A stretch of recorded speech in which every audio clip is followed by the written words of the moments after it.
Oo. Ay, mga minamahal kong follower sa aking reel, mga follower ko sa aking YouTube account. Isa pong napakagandang umaga. Happy Sunday po sa inyong lahat. At kung kayo naman po nasa ibang bansa po ay isang magandang gabi po sa inyong mga minamahal ko. Ngayon nga po, araw ng linggo, bago ako pumunta sa ibang mga activity, ay pamumulot ko muna ng kahoy ang aking magulang din sa bukid para makatipid sa gasol. Yan, ito po. Oh, ito. Ay, sumunod para makita. Yan, para makita. Yan, mamumulot ko ang mga kahoy. Yan, sinupulot. At nalinin naman sa aming halamanan ay napakaraming kahoy. Sa mga ninyo, ako'y nagsuot ng sunglass para hindi mapasukan ng ito ang aking mata o anumang bagay o para hindi na rin masurot. Yan, parami hong kahoy dito. Oh. Ganito ang ginagawa ko pag nauwi ako dito sa aking magulang. Pinamumulot ko sila ng kahoy. Kaya pa naman nilang mamulot. Ay siyempre, iba ho yung tulong ng anak. Tapos ako'y pupunta rin din ay sa aming halamanan. Maghahanap ako ng kung ano-ano. Ayan, maghahanap po ako ng kung ano-ano. Maghahanap ako. Yan. Yan, ito yung may ilang puno dito sa Centuries. Yan, yung mga kahoy na yan, aking pupulutin ho yan. Ganyan po ako. Yan, ganyan po. Ari po yung mga talya ng baka. Yan, dito po ako naghahanap po ng mga iba't ibang halamang gamot na ibinablog ko. Dito sa lugar na ito. Yan. Ikot po ako. Hindi ko naman ho ito nalilibot lahat.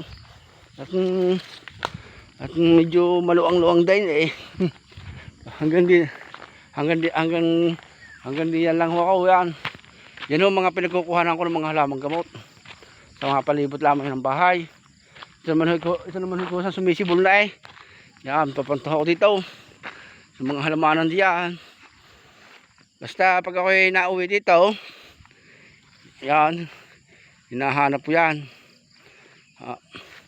Dito, suot ako dito sa mga suot ng gubat. Ganyan po yan.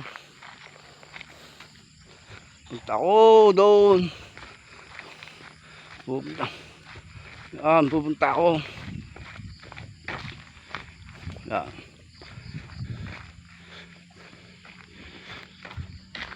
Hapo. Papasukin ko po yan. Yan po ako. Titingin po ako ng saging kung may matitiba. Kung wala naman ay di hindi. Yan, may bunga pa pala po ang alokban, kaya lamang hilaw pa. Yan yung mga taniman ng dilaw ho namin yan sa labak ng gripo. Ito yung aming deep well. Yan, deep well ho namin yan.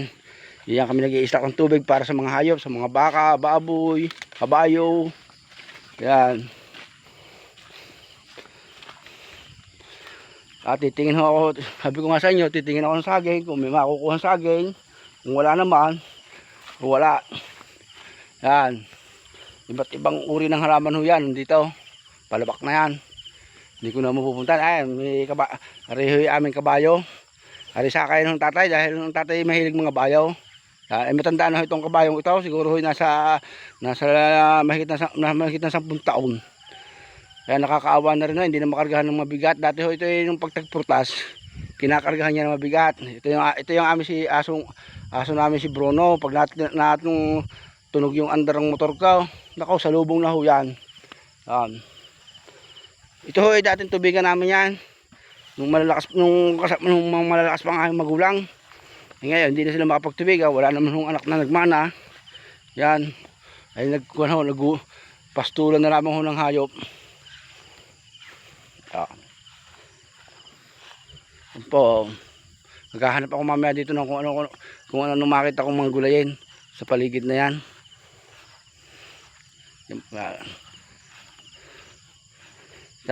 Baka gusto nyo yung tumambay din sa manggahan. Lilinisin naman natin ng kaunti.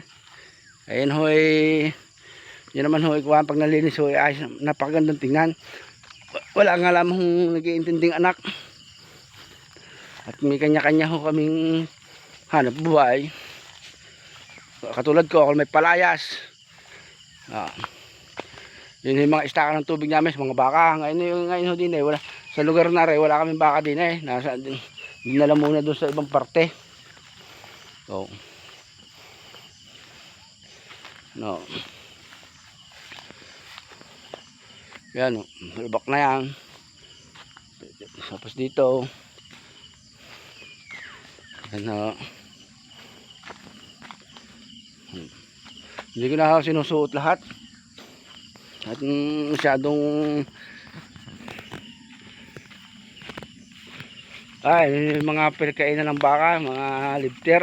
Yung lifter ho, napakaganda ho sa pagkain sa hayop yan.